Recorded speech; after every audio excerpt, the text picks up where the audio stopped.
Buenas noches, bienvenidos a Tiempo Después, soy Melania Urbina. Muy buenas noches a todo el Perú, soy Juan Luis Orrego y estamos en Tiempo Después. En el Perú tenemos la suerte de tener una tradición en medicina alternativa enorme, pero los peruanos todavía buscamos la medicina alternativa para acabar con nuestras dolencias o preferimos tomar una pastillita y olvidarnos del problema. Todos los años miles de peruanos acuden a las huaringas, a los baños termales, a cachiche, buscan curanderos, herbolarios y hasta chamanes. El día de hoy, del cuy a las flores de Bach.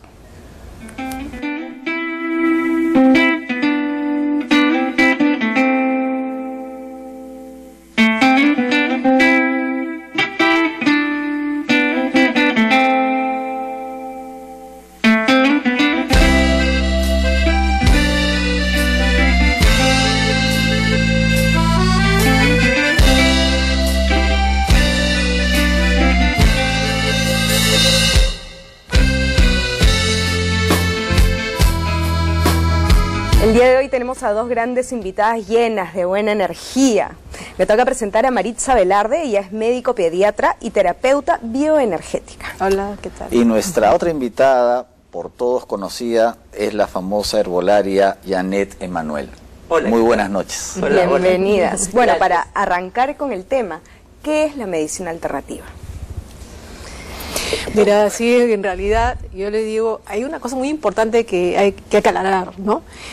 Cuando una medicina nace de la esencia de una tierra, como un país como extraordinario como es el Perú, y de cualquier otro país, nace de ahí, es la medicina de la tradicional, porque es de nuestras tradiciones, no es alternativa. Yo no sé que La alternativa debería ser la otra, ¿no? La tradicional es la nuestra. y las otras se trabajan dentro de las medicinas complementarias, ¿no? Que son de otros lugares y que es de diferentes corrientes, puede ser de la India, Europa, en fin, ¿no? Pero la nuestra es la medicina tradicional, ¿no? Exacto, eso es bien importante, porque cuando se habla de medicina alternativa, se habla generalmente, o complementaria, se habla de medicinas ya de diferentes vertientes. Cuando hablamos de medicina tradicional, como dice Marisa, tiene que ver con la cosmovisión de la cultura, la ritualidad, todo aquello que significa sanación. Entonces, y eso es bien importante tocarlo, porque la medicina tradicional peruana ha sido muy poco valorada, perseguida, y es tan importante y tan antigua, y con una riqueza increíble, tanto y tan importante como la china y la hindú. Las tres grandes medicinas tradicionales del mundo, sin menospreciar a la azteca, ni a la maya, ni a ninguna, son la china, la hindú y la peruana. Por eso es tan importante rescatar nuestra medicina tradicional. Ahora, nuestra medicina tradicional vendría también a llamarse medicina popular. Si hacemos la dicotomía entre medicina científica u oficial, la popular en nuestro caso sería la andina prehispánica, la andina tradicional, ¿o estoy equivocado? Mira, en realidad te digo una cosa que hay que también diferenciar nuevamente y aclarar, porque eso es muy buena la pregunta, porque la medicina convencional alopática, aquella que viene de toda esta corriente la palabrita alopática, ¿qué significa convencional. eso? Convencional. O sea, es aquella que tiene, pues, son en medicina de evidencia, que se trabajan digamos, en todo el mundo, ¿no? O sea, la que conocemos, que asistimos nosotros a los centros de salud, los hospitales, ¿bien? Eso por un lado. Y la medicina popular, yo no la llamaría medicina popular, sino que forma parte de nuestras raíces. Okay. Se veía al paciente de una manera integral. El alma, el espíritu, las emociones, la parte física era una parte de la salud. Además, pero se veía como un todo al ser humano. Es muy importantísimo recalcar que nuestros conocimientos en lo llamada medicina ahora fueron muy avanzados. El mundo se sorprende ante Machu Picchu, el mundo se sorprende ante nuestro desarrollo de orfebrería, de textilería, pero el mundo hoy también se sorprende frente a nuestros conocimientos del cuerpo humano, e inclusive van hasta alta cirugía como las trepanaciones craneanas. Entonces, claro, si popular quiere decir que no tuvimos ciencia, biotecnología propia, eso está equivocado, porque sí, al contrario de muchos otros países, de otras muchas culturas, tuvimos ciencia y biotecnología propias. Es cierto lo que dices, porque muchas veces hemos infravalorado Totalmente. Cuando hablamos de los incas, del Así Perú es. prehispánico, hablamos de Machu Picchu, hablamos de los logros, digamos, en el arte, en la arquitectura, pero incluso poco se ha estudiado, ¿no? A ver, Se esconde, es más. a ver, por ejemplo, no sé quién quiere empezar. ¿Cómo los antiguos peruanos cuidaban su salud y cuidaban su cuerpo? ¿Qué tomaban? ¿Qué estrategias utilizaban? Y, Juan, es una cosa, una de las más importantes era cómo se alimentaba.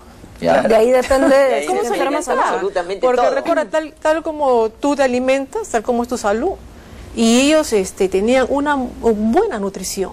Y eso se demuestra, porque hoy en día podemos hacer estudios así científicos completamente valorados de los granos que comían. Ellos sabían inclusive cómo almacenaban sus alimentos.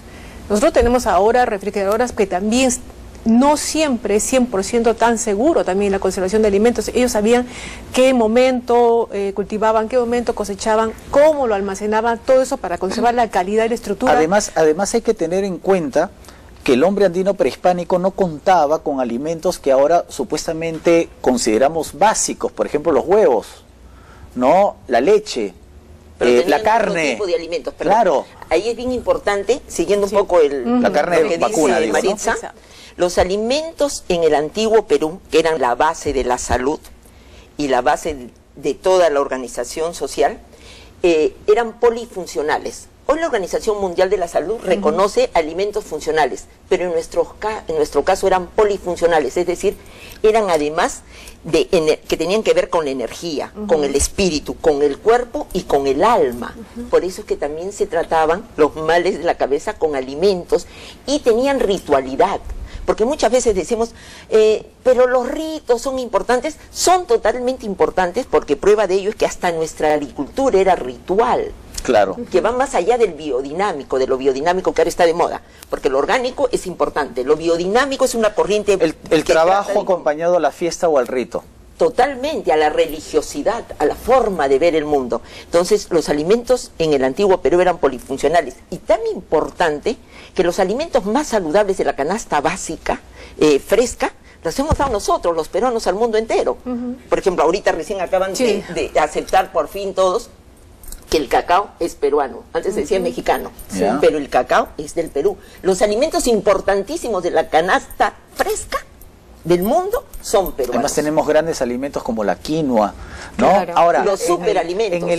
No me dejan preguntar. Ya, anda, anda. A ver, estamos levantando la mano, es que el tema ya se pone fuerte. Adelante. Y el tema se pone fuerte, ya nos dieron ya la solita. ya. A partir de esta visión, digamos, integral del ser humano, entonces, ¿cómo se definiría la enfermedad? ¿Qué es la enfermedad? No solamente entonces tendría que ver con el cuerpo. Es que la enfermedad no solamente, nosotros ahora creemos que solamente es una afección física. La enfermedad puede estar en el alma, puede estar en la mente, puede estar también en el lado físico, y ambas se entrecruzan. Yo siento que la enfermedad, digamos, cuando ya pasa a un nivel físico, es como la última etapa, pero que en realidad nace de otro lado. Eso es lo que yo creo. Es que, claro, la medicina occidental ha llevado la salud hacia la enfermedad, cuando la salud es transversal a toda la sociedad. Si tú no tienes salud, no tienes nada, ¿me entiendes? Claro. Y ese es el concepto, cómo se desarrolló realmente la salud en el imperio. Y la enfermedad, o en las culturas preincas, se debía, por ejemplo, a un mal general que no lo sabían explicar cuando venían epidemias, por ejemplo. El otro es por causas extrañas, el mal de ojo, y el otro de tu inconsciente mismo, que no estabas nivelado energéticamente. Claro. Entonces, todo eso ellos lo relacionaban perfectamente. Era un conocimiento perfecto. Además hay una cuestión importante. Tú no puedes estar sano si los que te rodean están enfermos. Claro.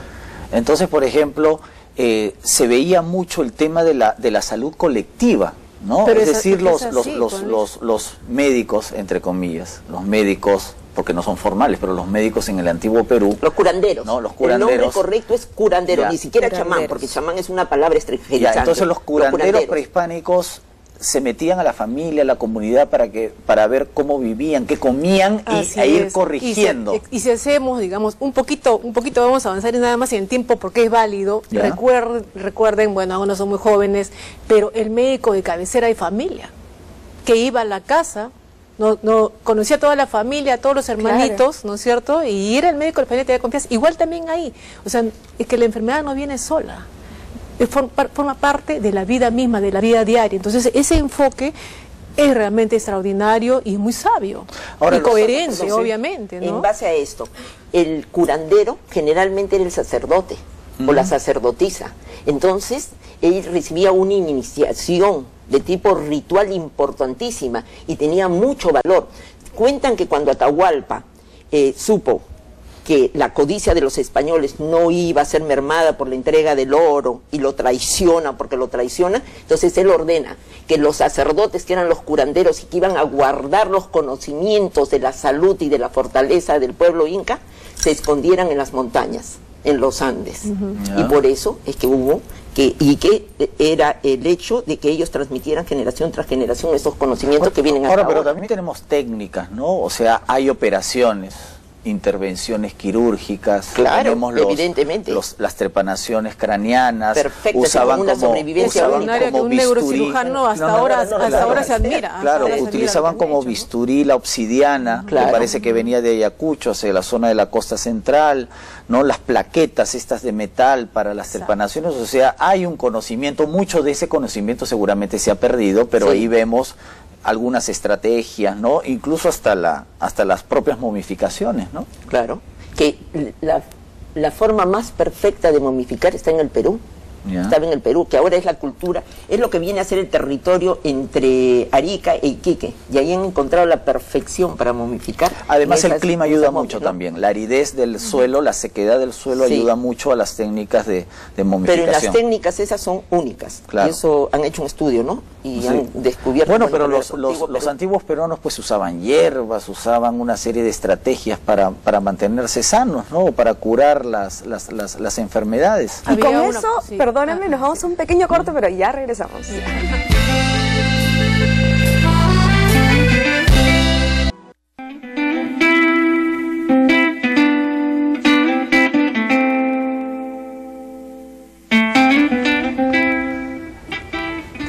El día de hoy estamos hablando de medicina tradicional y ¿qué se usaba, digamos? ¿Qué elementos se usaban para curar? Bueno, utilizaban el rito, los rezos, utilizaban las plantas, los aromas, utilizaban todo lo que era, en base a la observación, todo aquello que podía sanar, todos los elementos naturales. Pero creo que dentro del gran valor que tiene la medicina tradicional peruana está el rescatar la importancia del cuy como elemento mágico para la sanación. El cuy está demostrado desde el punto de vista, validado por la medicina occidental ahora, en Alemania. Sí, ya validado. Sí. ¿Por qué? Porque es más exacto que una radiografía. ¿Y por qué? ¿Qué es lo que le pasa, digamos, al cuy para...? El cuy parece que absorbe. Esa parte tú la puedes Sí, yo lo explicar. A ver, Yo lo por explicaré. favor. Sí, Absorbe Hay miles de peruanos todo que en ese aquello que momento está en tu hoy día... organismo y tú puedes ver un diagnóstico perfecto sin los problemas que traería una tomografía, Con todos una los ecografía. rayos estos. Y además, el cuy es un elemento maravilloso en nuestra medicina tradicional peruana, además por cuanto es un alimento único, es la carne más fina del mundo. Y los niños, todos los niños en el imperio, esto siempre me enseñó ese gran amauta, nunca bien reconocido, y que tengo que rendirle homenaje en este tipo de programa, a Eric Santiago Antúnez de Mayolo. Ah, ya, sí. Entonces, Antúnez de Mayolo, ese gran sabio del Perú, nos enseñó que cuando los niños empezaban a comer en las culturas pre-incas e incas, se les daba obligatoriamente carne cuy. Cuy evidentemente no alimentado mal, ¿no? Sino naturalmente como en esa época, que a eso hay que regresar. Entonces, porque entre la piel y la carne del cuy está una grasa, que es la mezcla perfecta de ácidos grasos esenciales. Recién ha descubierto la nutrición occidental, pero que nosotros hace miles de años ya manejábamos y que hacía que nuestros hijos fueran tan inteligentes y al haber desarrollado grandes culturas. A ver, Marisa, Sí, seguimos con el tema de cuy. sí, No claro. cualquiera puede hacer esto. Sí. Hay mucha gente pues que lo hace de manera informal, pero supongo que debe haber un protocolo mínimo de la forma y quién lo hace. Esto tiene que ser muy seria la información, dado que se puede dar, digamos, que se pueda tergiversar, ¿no? Número uno, en la especialidad de medicina complementaria de la Universidad de San Marcos, ¿no?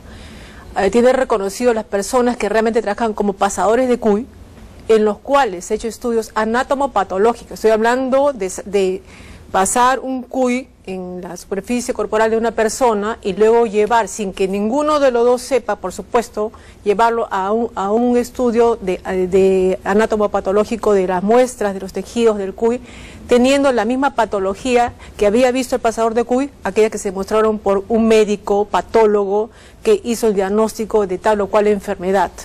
Bien, eso por un lado, pero entendiendo de que no toda persona está calificada, claro, para ser pasador de cuy. Hay que tener mucho cuidado porque hay demasiadas personas que se dedican informalmente, sin conocer realmente la delicadeza del cuerpo humano y la mente del cuerpo humano, a hacer estas acciones. Ahora, eso por un lado, ¿ya? Bien. Ahora, todo ese ritual, como dice realmente Yanet, que se usaba, todo esa aparentemente, ese efecto mágico, pero es ver al paciente, como se merece. El paciente, nosotros los médicos estamos trabajando en un sentido muy bien las cosas, pero no es tema solamente de Perú, el tema es a nivel mundial, que se le dedica muy poco tiempo al paciente porque hay una premura por acortar los tiempos. Doctor, ya se le acabó. Ahora, usted la consulta, claro, se le acabó. Una pregunta que me viene de la absoluta ignorancia, regresando al tema del cuy.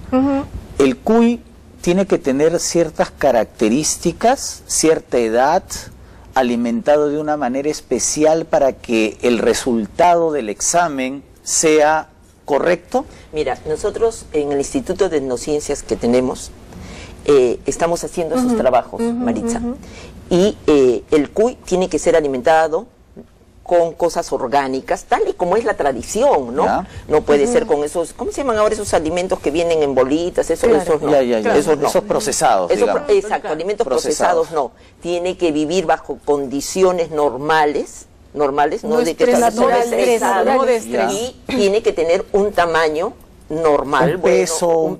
No tanto como peso, pero sí se escoge a uno que esté fuerte, que muchas veces tiene que ver con relación a la persona. Lo que sí es que para un hombre es cuy macho y para una mujer eso sí, de todas maneras. Eso sí. Y el cuy que se utiliza es el cuy negro. Entonces,